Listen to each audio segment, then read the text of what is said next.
Et voilà. Donc je voulais juste rapporter encore un message de notre paracha. On parle donc des aliments cachers et non cachers dans notre paracha. C'est un sujet dont on a souvent déjà parlé dans les cours. Et on présente finalement 4 types d'animaux qui ne sont pas cachers. L'animal lui-même, s'il n'a pas les sabots fendus et s'il ne rumine pas. L'oiseau, s'il est rapace. Et le poisson, pourquoi j'ai dit 4 types d'animaux? Je sais pas pourquoi j'ai dit 4 types d'animaux. Ah oui, non, parce que dans les animaux, il y a 2 types. Ça. Et d'abord 3 grandes catégories. Donc, l'animal, s'il n'a pas les sabots fendus et s'il ne rumine pas. L'oiseau, si c'est un rapace, ça veut dire qu'il prend comment on appelle ça, sa proie dans les airs. Dans les airs et qu'il la mange pendant qu'il est dans les airs, comme un aigle, comme un vautour. Et le poisson, s'il n'a pas d'écailles et de nageoires. Alors bien sûr, c'est très très mystérieux tout ça. Il est clair que ça n'a rien à voir avec l'hygiène du corps, mais l'hygiène de l'âme. Alors vous me direz, je m'adresse à des personnes qui en principe ne sont pas concernées par ce genre de loi. Alors c'est un problème en soi. C'est un problème que je n'ai pas trop envie de traiter. C'est évident que les nations ne sont pas tenues, en tous les cas pour l'instant, à observer ces lois. Je dis toujours à titre privé que si quelqu'un veut manger cachère, je pense qu'il n'y a strictement aucun problème à le faire, s'il veut le faire, parce que ce ne sont pas des lois. Je dis toujours que si quelqu'un n'est pas juif, faire des lois qui sont directement liées au culte, c'est-à-dire le culte, la spiritualité, ça n'a pas de sens. Mais des lois qui sont plus liées à l'homme, à l'humain, comme ce qu'il mange, etc., c'est pas des lois de culte. Qu'est-ce qu'on mange et qu'est-ce qu'on ne mange pas. Et donc là, je sais, je ne suis pas le seul à savoir que si quelqu'un veut le faire, il n'y a pas de problème. Mais ce n'est pas le sujet. Je ne cherche pas d'une manière déguisée à vous dire manger cachère, parce que comment vous allez faire sans crustacés, sans moules, sans... Ça va être difficile. Mais c'est impossible. C'est impossible. Mmh. Moi, quand j'étais petit, on en mangeait. Hein. Mais ça fait très très très longtemps. C'est bon les moules, non? Oui, c'est bon les moules. Donc, j'en ai mangé quand j'étais gosse. Donc, quoi qu'il en soit, c'est pas un problème, encore une fois, de santé physique, mais de santé psychologique ou spirituelle, si vous voulez. Et c'est clair que c'est très très mystérieux, parce que quelle est la différence entre manger du lapin qui n'est pas cachère ou manger de la brebis, du mouton ou de la vache. C'est sûr qu'au niveau de l'intelligence scientifique ou médicale, c'est même pas la peine d'essayer de comprendre, parce que c'est pas du tout dans cette direction-là. Il y a des mystères dans la création, il y a des énergies dans la création que la science ignore complètement ou n'est pas encore capable de percevoir. Mais de la même manière que, on va dire que dans ce dernier siècle, on a découvert effectivement énormément d'énergie qui se cachait dans la matière, ce qui nous a permis de faire Internet, ce qui nous a permis de faire les portables, etc. Et en utilisant de l'énergie, un jour on découvrira aussi que dans chaque chose, il y a des énergies encore beaucoup, beaucoup plus subtiles. Et que quand on mange quelque chose, la chose se décompose dans le corps. Une partie va à la chair, une partie énergétique va dans des aspects beaucoup, beaucoup plus subtils de notre être, jusqu'à l'âme qui se nourrit aussi. C'est l'une des raisons pour laquelle on prononce une bénédiction, une bracha, avant et après manger, c'est pour pouvoir faire le tri justement entre la partie qui va au corps et la partie qui va à l'âme. En tout cas, bon, ce n'est pas le sujet que je veux traiter avec vous aujourd'hui.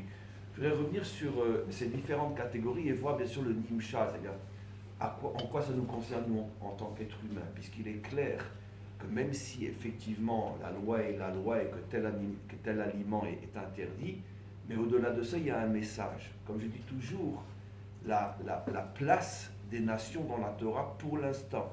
Je pense encore une fois que quand le Mashiach va se dévoiler, il va intégrer les nations dans beaucoup plus de parts de la Torah, même au niveau de la pratique. D'accord ? Nous avons une tradition, par exemple, souhaitez-vous les hommes que le Mashiach ne vienne pas encore de votre temps, parce que tous les hommes se circonciront au moment de la délivrance. C'est quelque chose qui sera répandu dans le monde. Alors je sais bien que, bon, avec l'éducation chrétienne, ça c'est pas évident, la circoncision du cœur, pas la circoncision de la chair, etc. Je sais qu'il y a une révolution, on pourrait dire, mentale, psychologique, spirituelle. Si j'ai raison, si j'ai pas raison, c'est pas du tout le sujet. Mais en tout cas, d'après notre tradition, tous les hommes se circonciront à partir de la délivrance. De même, beaucoup de lois de cache-route se répondront aussi au niveau des nations. Mais ce n'est pas le sujet maintenant. Par contre, la part que les nations ont dans la Torah est pratiquement dans chaque ligne de la Torah. Et pendant des millénaires, c'était caché, parce qu'il n'y avait aucune relation entre Israël et les nations, donc il n'y avait aucune raison que les rabbinim essayent de transmettre quoi que ce soit aux nations, puisque les nations n'étaient pas du tout intéressées à entendre quoi que ce soit, jusqu'à ce qu'on arrive à cette époque moderne avec Internet et les traductions des livres, où les nations d'elles-mêmes peuvent se rendre compte si c'est intéressant ou non. Mais quoi qu'il en soit, la partie qui concerne les nations, c'est le sous-entendu, c'est-à-dire le message qui se dégage derrière ça, au niveau de la construction de l'homme. Par exemple, qu'est-ce que représente un animal qui n'a pas les sabots fendus et qui ne rumine pas par rapport à l'homme? Pour que moi je puisse savoir, même si je ne suis pas juif, mais il y a un message qui me concerne moi. Alors c'est ce que je voudrais vous expliquer, comme je le fais toujours dans mes cours, que quelle que soit la partie de la Torah, il y a toujours au moins un message qui concerne les nations. Après, la personne en fait ce qu'elle veut. Surtout si elle appartient à une autre religion, elle peut dire « ça ne m'intéresse pas du tout ». Mais quoi qu'il en soit, il y a des messages. Et ça, il n'y a aucune différence entre le juif et le non-juif par rapport au message que transmet la Torah. Alors je commence.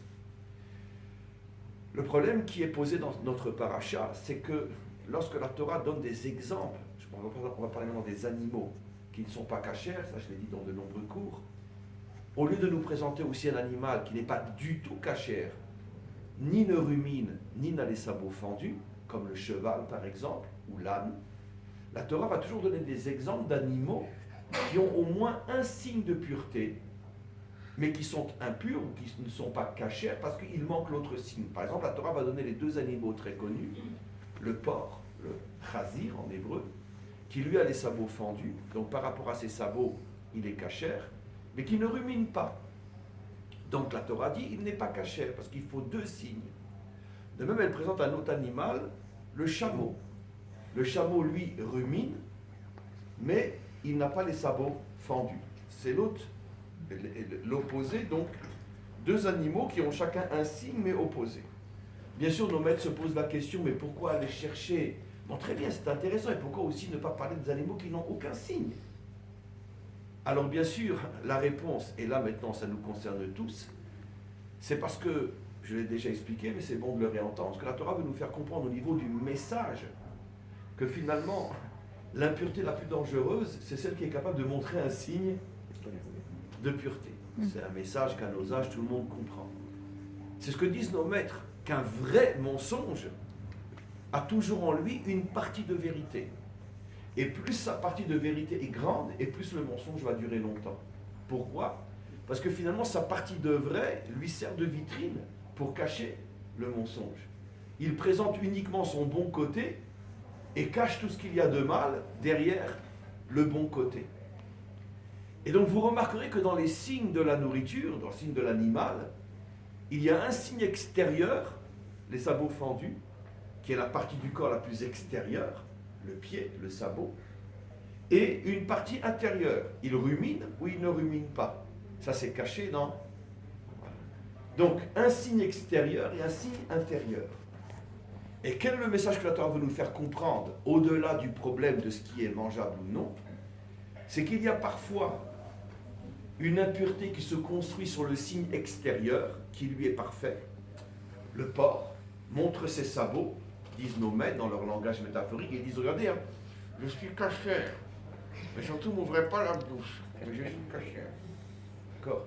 Et le chameau, lui, c'est le contraire. Il ouvre grand sa bouche, il dit, venez voir, hein, je rumine.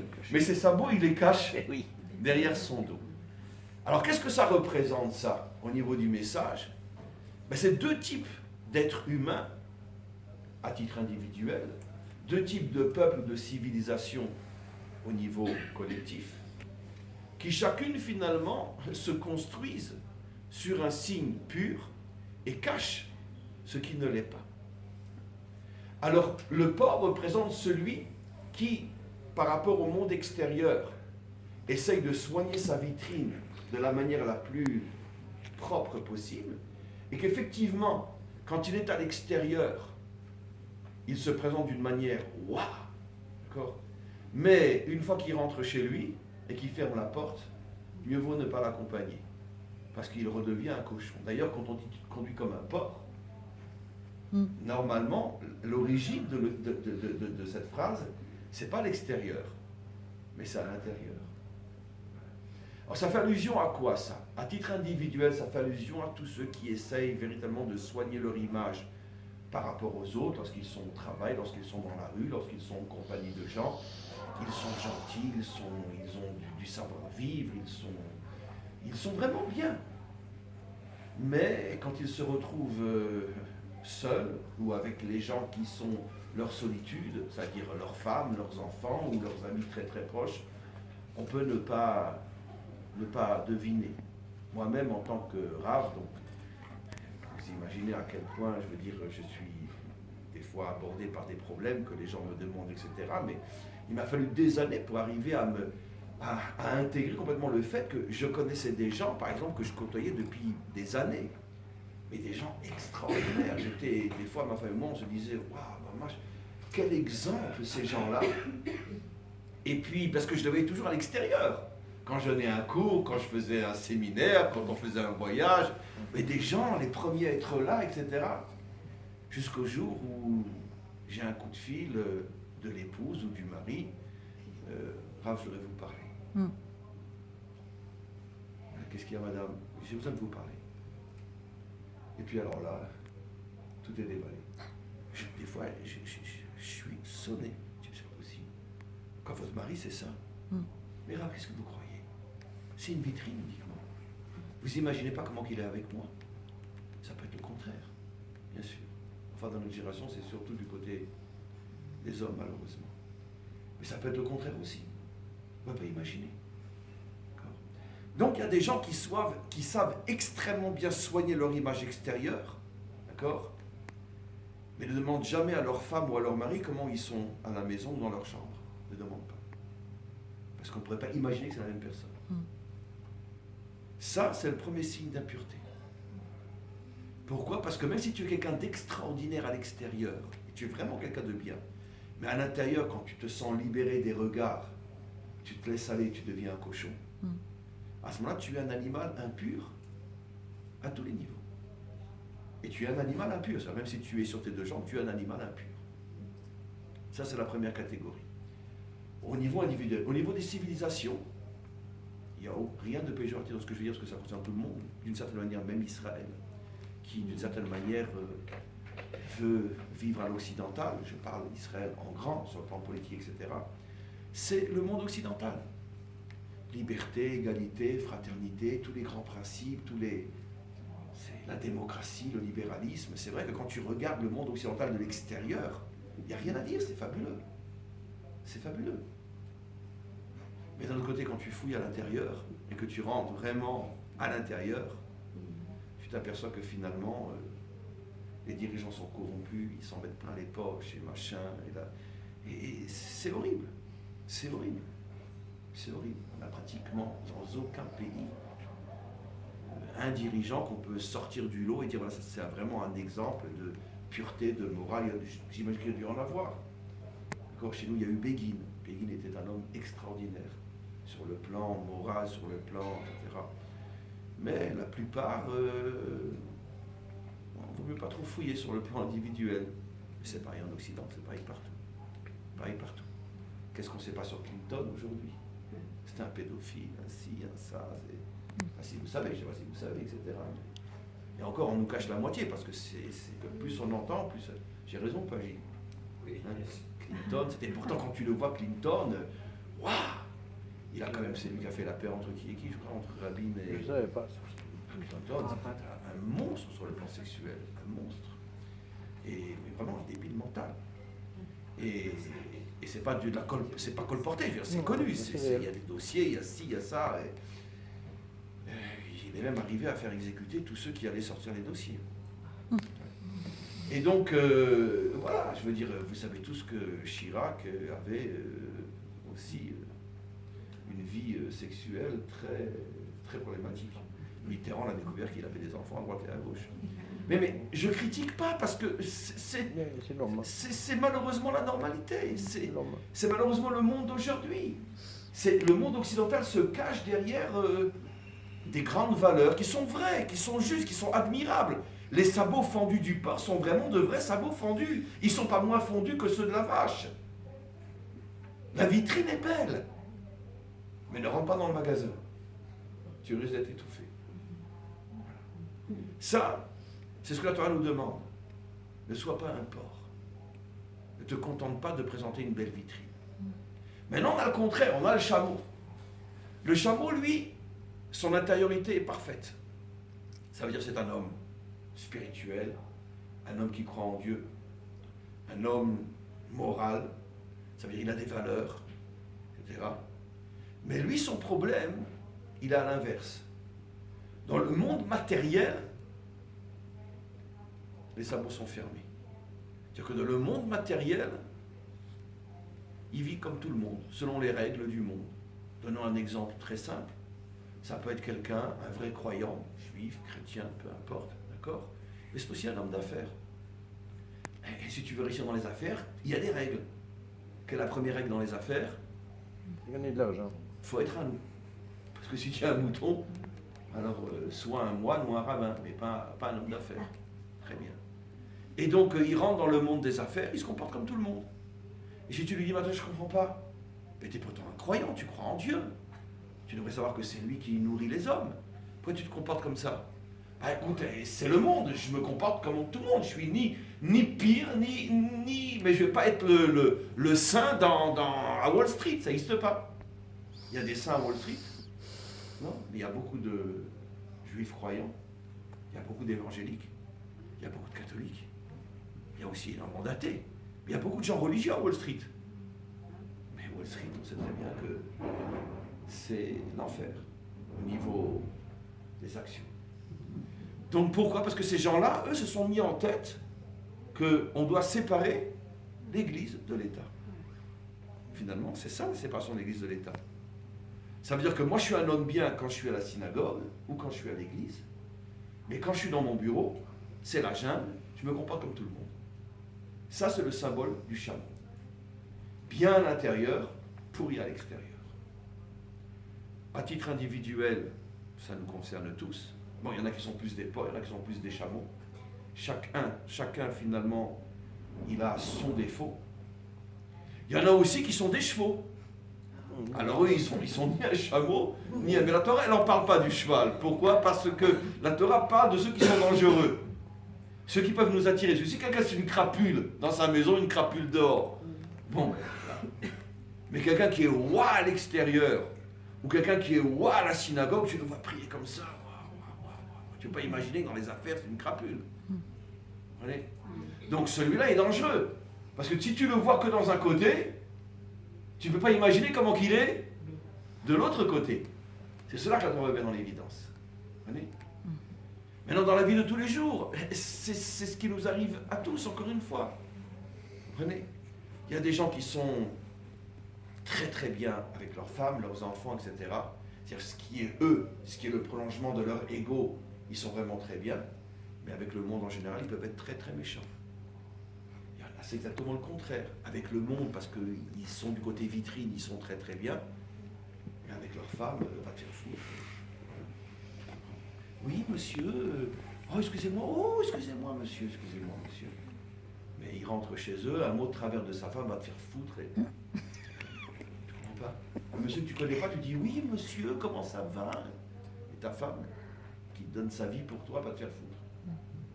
C'est quoi ça? C'est le porc ou c'est le chameau? Le porc. C'est le porc. Ouais. Donc, messieurs, mesdames, à chaque fois que vous dites va te faire foutre à ton mari ou à ta femme, d'accord? Et bien vous savez au moins que cochon. C'est marqué là, cochon. Très bien. Non, attention, si vous êtes gentil à l'extérieur, Oui. que si vous n'êtes pas gentil ni à l'intérieur de l'extérieur, Alors, qu'est-ce qui est marqué ici? Cheval. Cheval. Vous avez tout compris. Moi, j'adore. Ça, c'est des élèves. Ça, ils ont tout compris. Cheval. Donc, chacun décidera qu'est-ce qui est marqué ici. Chameau, porc ou cheval.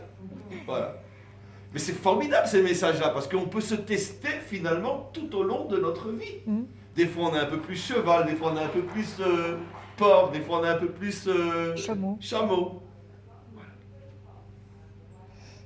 Voilà donc finalement, dans les animaux, c'est deux catégories. C'est pour ça que j'ai dit au début, il y a 4 catégories. Dans les animaux, il y a 2 catégories.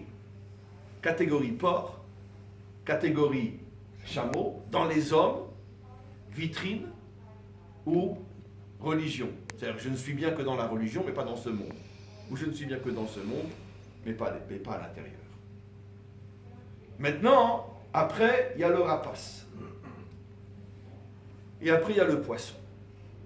Alors, il y a un point commun très intéressant entre ces 3 signes très différents. Tu as des écailles, tu as des nageoires, tu as un rapace, tu as le sabot fendu, etc. Mais il y a un point commun. Je vais vous expliquer. C'est qu'en vérité, les signes d'impureté nous montrent que l'animal se comporte avec une grande rapidité et une grande voracité. Pourquoi ? Il est clair que quand on veut courir, quand on veut une monture qui va très très vite, qu'est-ce qu'on prend ? Un animal qui a les sabots fermés. Parce que sur une vache, tu ne vas pas aller vite. Même si elle est pas grosse, parce que le fait d'avoir les sabots fendus, ça empêche de courir vite. Donc l'animal qui a les sabots fendus représente une certaine lenteur dans son déplacement, c'est connu. De même, la différence entre ruminer et pas ruminer, c'est que si je rumine pas, j'avale en une seule fois. Si je rumine, vous connaissez le principe du ruminement, ça descend, ça remonte, ça redescend, ça remonte, jusqu'à ce que ce soit digéré. Donc, les 2 signes de pureté dans l'animal, qui sont le sabot fendu et le ruminement, montrent que finalement, dans mon rapport avec le monde, je prends mon temps.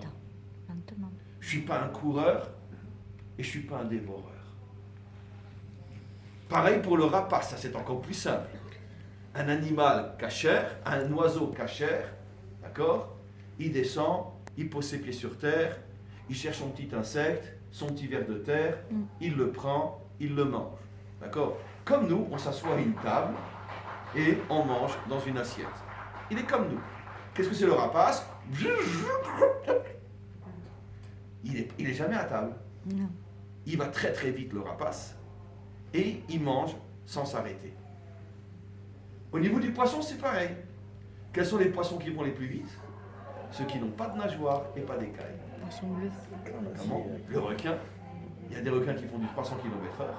D'accord ?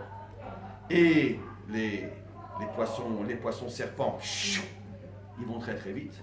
Les poissons qui ont surtout des nageoires, ils vont très doucement. D'ailleurs, les poissons qui n'ont pas de nageoires, leur proie favorite, c'est les poissons qui ont des nageoires. Vous remarquerez que le lion, qui est un animal qui n'est pas cachère, parce que ni il rumine, ni il a les sabots fendus, qui est le symbole de la rapidité et de la voracité, il s'attaque surtout à des animaux cachères. La gazelle, puisqu'elle a les sabots fendus, etc. Et il y en a encore 2 ou 3, je ne me rappelle pas. Mais pourquoi ? Parce qu'ils ne vont pas vite. Et donc, surtout ceux qui ont le sabot fendu ne peuvent pas courir aussi vite que le lion. Donc pareil, la plupart des rapaces s'attaquent à des animaux qui ne sont pas des rapaces. Vous ne verrez jamais un aigle qui va s'attaquer à un vautour. Mais il va s'attaquer à un moineau, une colombe, etc. Et de même au niveau des poissons, généralement les poissons qui n'ont pas de nageoire, qui vont très très vite, parce qu'ils ont une énergie dans le corps qui les fait avancer très très vite, ils ne sont pas dépendants de... Ils ne rament pas. On dit ils rament, voilà, ils ne rament pas. Cela aussi, ils s'attaquent à des animaux, à des poissons qui ont des écailles. Quel est le point commun entre ces 3 signes d'impureté ? Je fonce, je bouffe et je passe au prochain. Quel est le message par rapport à l'homme ? Qu'est-ce que c'est un animal impur ? Qu'est-ce que c'est un homme impur ? Quelqu'un qui est toujours en train de foncer vers son nouvel acquis. Et dès qu'il l'a, il ne va même pas le temps d'en profiter, il cherche déjà le prochain. Comme disent nos maîtres, celui qui a 100, il cherche les 200. Celui qui a les 200, il cherche les 400, etc. Tu ne prends jamais le temps de t'asseoir et de faire le compte de ce que tu as, de faire le bilan et de te dire merci maître du monde, grâce à Dieu. Ça me va. Tous ceux qui courent après l'argent, tous ceux qui courent après les plaisirs, tous ceux qui courent après et qui ne s'arrêtent jamais de courir. Mais c'est ça, les 3 formes d'animaux impurs. Ça, c'est le point commun. Donc ça va, un signe d'impureté. Si tu n'es jamais satisfait de ce que tu as, si tu es toujours en quête d'avoir plus, si tu es toujours en train de te plaindre que pourquoi lui il a et moi je n'ai pas, eh bien tu es un homme impur. Voilà le message. Vous voyez que ça ne concerne pas que les Juifs, ça concerne tout le monde. La Torah, dans ses messages profonds, concerne l'humanité tout entière. C'est ça ce qui est extraordinaire, quand on sait enlever l'habit extérieur et puis chercher le message. Maintenant, je vais quand même faire la différence entre l'animal, l'oiseau et le poisson pour arriver à un peu plus de détails au niveau de l'humain. Au niveau des animaux, j'ai déjà expliqué, ça c'est facile, c'est ceux qui cherchent uniquement à avoir leur vitrine et ceux qui ont une vie intérieure intense, mais dès qu'ils rentrent dans le monde du travail, ou peu importe, ils se comportent comme des monstres. Au niveau des oiseaux et des poissons, c'est très intéressant. Dans toute la tradition toranique, l'oiseau fait toujours allusion à quelque chose de spirituel. La Torah est appelée un oiseau dans le Talmud. Pourquoi ? Parce que l'oiseau, c'est celui qui finalement entre le ciel et la terre. C'est ça la Torah finalement, parce qu'elle vient du ciel, mais elle a été donnée pour les hommes qui sont sur terre. Quand je dis le ciel, vous m'avez compris bien sûr. C'est-à-dire que la Torah, elle est comme un oiseau. Pourquoi ? Parce que finalement, elle unit le ciel et la terre. Il y a une dimension céleste dans la Torah, c'est tout le culte. Il y a une dimension terrestre, comment construire une société fondée sur la justice, sur la morale, etc. D'ailleurs, c'est le symbole des 10 commandements. Les 5 premiers sont célestes, surtout la relation entre l'homme et Dieu. Les 5 derniers sont terrestres, la relation entre l'homme et l'homme. Donc, c'est le symbole de l'oiseau, qui n'est pas que en haut, qui n'est pas que en bas, qui passe son temps à descendre, à monter, à descendre, à monter. Alors, ce qui est très intéressant, alors c'est quoi le rapace ? Si l'oiseau, au niveau du décodage, symbolise finalement l'homme religieux, c'est quoi le rapace ? C'est l'extrémisme et le fanatisme religieux. Voilà le message extraordinaire que la Torah nous dit. Si tu es un homme religieux, mais tu es un fanatique, ça veut dire que finalement tu détruis tout ce qui n'est pas selon ta foi et ta conviction, d'accord ? Eh bien tu es un rapace. C'est ça la pureté. Maintenant, je ne parle pas forcément ni de Daesh, ni des croisades, ni etc. etc. Je ne parle pas de ça uniquement. Même par rapport à nous. Par rapport à nous, comment tu regardes celui qui n'est pas de ta religion ? Comment tu le regardes ? Et même si sa religion, finalement, elle est tellement différente de la tienne que selon tes critères, ça peut même être un idolâtre. Comment tu regardes un bouddhiste ? Comment tu regardes plutôt un hindouiste ? Parce que les bouddhistes ne sont pas vraiment idolâtres. Comment tu regardes un hindouiste ? Bien qu'ils ont aussi la statue de Bouddha, mais c'est un peu différent. Comment tu regardes un hindouiste ? Comment tu regardes un véritable idolâtre qui se prosterne devant... voilà. C'est que nous, par exemple, nous en France, on avait un grand problème. Je me rappelle quand j'étais à Paris, quand les Chinois ont commencé à arriver, il y a une trentaine d'années, etc., un peu plus, et puis on a découvert qu'on avait un problème parce que chaque magasin chinois dans lequel on ne savait pas, on allait acheter des trucs comme ça, etc., on s'est aperçu que le matin, quand ils arrivent, ils ont à l'arrière du magasin une petite statue devant laquelle ils font une prière et ils allument un encens, un truc comme ça, devant Shiva. Et alors, donc, je me rappelle que les rabbinim à Paris avaient interdit d'acheter chez eux parce que, finalement, dans leur magasin, ils font un culte idolâtre. Donc, comment tu considères quelqu'un qui est d'une religion très différente de la tienne, ou voire pas seulement différente, mais que la tienne considère comme étant une hérésie ? Comment tu le considères ? Alors, tu peux le considérer de manière très violente. Si tu en as les moyens, tu deviens un fanatique, tu sors ton épée et tu te bats contre les infidèles. C'est ce qu'ont fait toutes les religions jusqu'à aujourd'hui. C'est donc des religions rapaces. Et là, vous avez tout de suite un signe que la Torah nous donne. Dès que vous voyez quelqu'un qui, au nom de son Dieu, est prêt à tuer ceux qui ne sont pas de sa foi, la Torah l'appelle rapace, un religieux non cachère. Voilà le signe. Donc vous pouvez voir les applications aujourd'hui. Mais même si je ne suis pas à ce niveau-là, parce que j'en ai pas la force et les moyens, mais dans ma relation avec autrui, si je le considère comme quelqu'un de différent et de moins important que moi. Moi je dis toujours, et j'essaye de l'appliquer dans ma vie, c'est vrai que les idéaux, c'est vrai que la foi, etc., forgent la personne. Mais moi je m'efforce toujours, quand je suis en présence de quelqu'un qui n'est pas du tout la même foi que moi, j'essaye de ne pas du tout tenir compte de ce à quoi il croit. J'essaye de trouver et de chercher l'être humain. Parce qu'en vérité, même si chacun a une foi et une croyance, mais en vérité, ce qui compte surtout avant tout, c'est l'être humain, comment tu es. Et comme je l'ai expliqué, comme la Torah a le courage de nous le révéler, je peux être un juif croyant, mais sur le plan humain, pas me comporter bien. Je peux être un homme catholique, protestant, évangélique, bouddhiste, musulman, et en tant qu'être humain, je ne me comporte pas bien. D'abord, chercher l'humain. Si je m'aperçois que l'humain est bien, très bien, il est catholique, très bien. Mais l'humain est bien.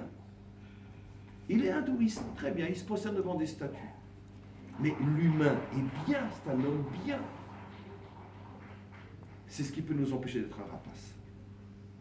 Les rapaces, c'est ceux qui, finalement, annulent l'humain devant l'idéologie de l'humain ou devant la foi de l'humain. Ah, c'est un catho. Ah, c'est un youpin. Ah, c'est un djihadiste.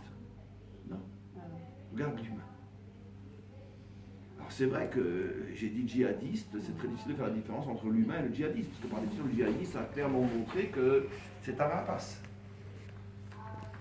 Mais un musulman, très bien, qui n'est pas djihadiste, un catholique, qui n'est pas antisémite, un juif, qui ne considère pas qu'il est le peuple élu et que tous les autres, c'est du second niveau. Regarde l'humain. Regarde l'humain. Et on s'apercevra, ça sera le point de départ, et c'est ce que le Mashiach va enseigner, qu'on peut déjà réparer les 2/3 de l'humanité si on est capable de faire abstraction des croyances et des religions et de chercher l'humain. Et on va s'apercevoir que finalement, au niveau humain, on a énormément de points communs entre nous.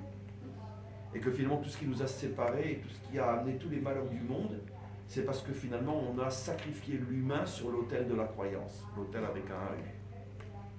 Il faut le détruire, cet autel. Il faut chercher l'humain. Et on arrivera déjà à résoudre énormément de problèmes entre nous. Ah, bien sûr, il restera les rapaces. Les rapaces existent, les aigles et les vautours existent. Donc les djihadistes dans toutes les religions. À cela, on n'aura pas le choix, il va falloir partir à la chasse aux rapaces. On n'aura pas le choix, c'est ce que le Mashiach va faire. Dans notre tradition, le Mashiach ne va pas venir avec aimez-vous les uns les autres, ce ne sera pas Woodstock.